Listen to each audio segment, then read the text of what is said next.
All right, listen up. Geez, I can't believe I have to explain this. The entire consumer credit system is a burp, a magnificent, beautiful, absolutely ridiculous hamster wheel designed by actuaries and statisticians who wanted to put a number on whether you're a trustworthy human being. And you know what? And I've studied it. I've reverse engineered every single piece of it. And today, Morty, I'm going to hand you the cheat codes. Welcome to Credit Rick. I'm Rick. You're the audience. Let's fix your terrible credit score. So here's the situation. You're sitting somewhere between 620 and 680. Maybe you're starting from zero. You've Googled how to fix my credit 17 times and gotten 17 different answers that all contradict each other.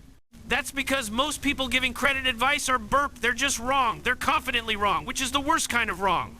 Let's start with the foundation. Your FICO score, and we're talking FICO 8, the one most lenders actually use, is calculated from exactly 5 factors. 5. Write these down. Number 1, payment history. This is 35% of your score, the biggest chunk, the single most important thing. Every on-time payment is a vote of confidence. Every missed payment is the credit bureau equivalent of someone spray painting, "I am financially irresponsible" on your front door. A single 3-0 day late payment can drop a good score, 60 to 110 points, not a typo. 60 to 110 points, one missed payment.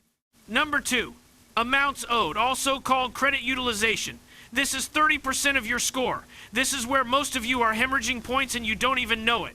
Here's the math. Your utilization ratio is your total credit card balances divided by your total credit card limits.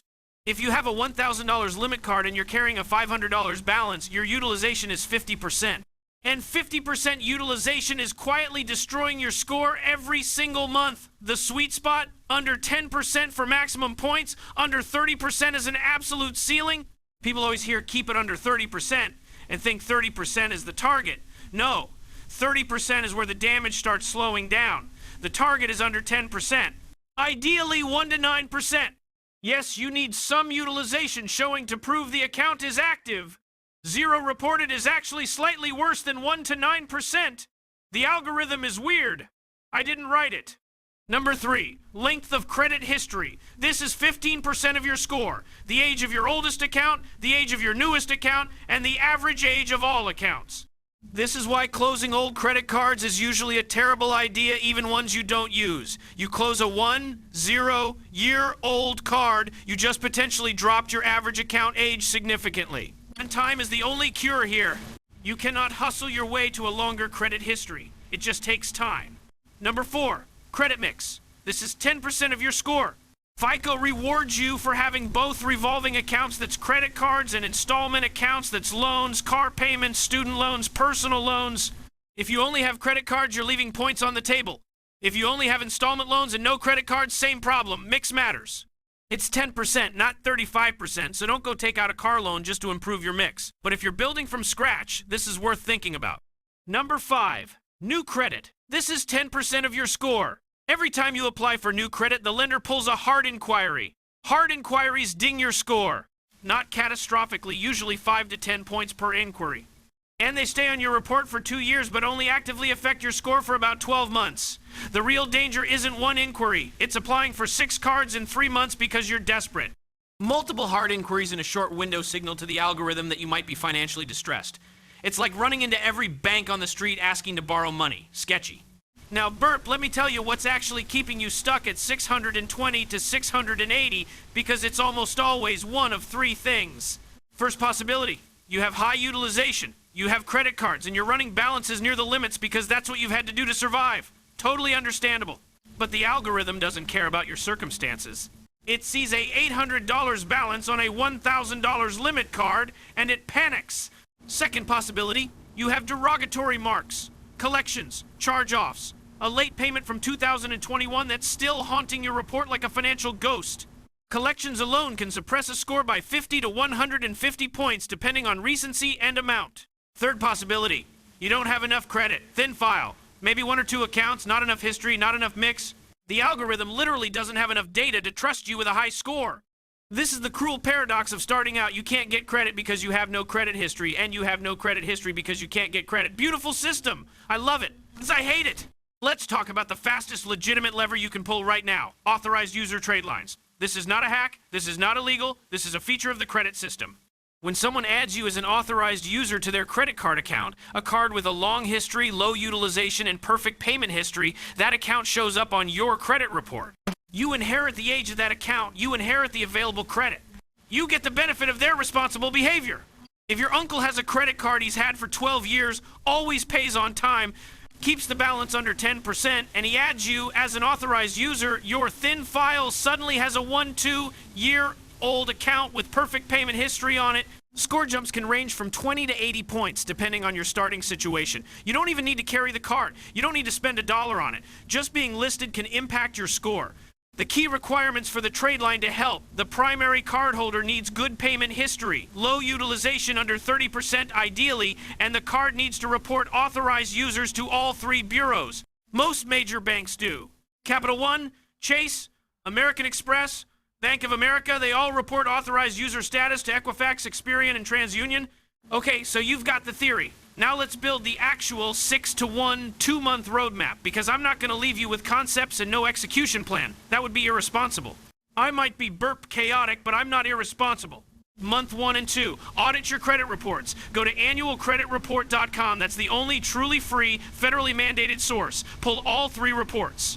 Equifax, Experian, TransUnion, they don't all contain the same information. Errors on one might not exist on another. You're looking for 4 things: accounts that aren't yours, potential fraud or mixed files, late payments that you believe were reported incorrectly, collections that are past the 7-year reporting window and should have fallen off, and imbalances or limits reported inaccurately. If you find errors, you dispute them. Under the Fair Credit Reporting Act, the FCRA, you have the legal right to dispute any inaccurate or unverifiable information on your credit report. The Bureau has 30 days to investigate. If they can't verify it, they must remove it. Dispute online at each bureau's website, or dispute by certified mail if you want a paper trail. For serious disputes, certified mail with return receipt is the move. Your dispute letter needs your full name, address, account number, a clear explanation of the error, and what correction you want. Keep it factual, not emotional. The credit bureau algorithm doesn't care that you were going through a hard time. It cares whether the data is accurate. For collections specifically, here's something most people don't know. A paid collection still reports as a collection. It says paid collection, and it still hurts your score almost as much as an unpaid one under FICO 8. However, and this is important, if you negotiate a pay-for-delete agreement before paying, you can potentially get the entire trade line removed from your report. Not all collection agencies will agree, but some will. Always get pay-for-delete agreements in WRIting before you send a single dollar. A verbal agreement means nothing. Also understand the statute of limitations on debt is different from the credit reporting window. The 7-year reporting window is when it falls off your credit report. The statute of limitations, which varies by state, anywhere from 3 to 10 years, is how long a collector can sue you to collect the debt. These are 2 different clocks. Making a payment on very old debt can restart the statute of limitations clock in some states. If you have very old collections near the 7-year mark, sometimes doing nothing and waiting for them to fall off is the strategically correct move. I know that sounds wild. Do the math on your specific situation. Month 2 and 3, if you have no credit or very little credit, open a secured credit card. A secured card requires a cash deposit, typically $200 to $500. That becomes your credit limit. The card reports to all 3 bureaus exactly like a regular credit card. The algorithm doesn't know it's secured. It sees a credit card with on-time payments and low utilization. Best options right now: Discover It Secured, which has no annual fee and offers cashback rewards and reviews your account for upgrade to unsecured after 7 months. Capital One Platinum Secured also allows you to start with as little as $49 deposit for a $200 limit if you qualify. Use the secured card for one small recurring charge, a Netflix subscription, a gym membership, something under $30 a month. Set auto pay for the full balance every month. Never miss a payment, never let it exceed 30% utilization, set it and forget it.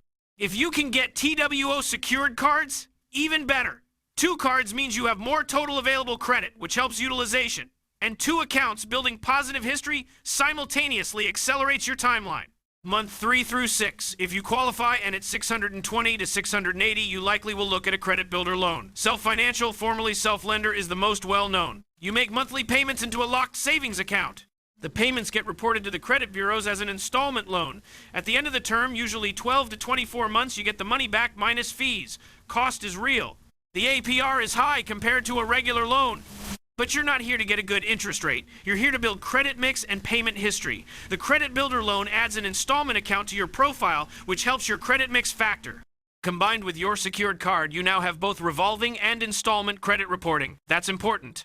Realistically, here are actual timelines and numbers if you execute correctly. Starting from a thin file with no negatives, doing secured card plus authorized user plus credit builder loan plus perfect payment history. 6 months gets you to roughly 680 to 700.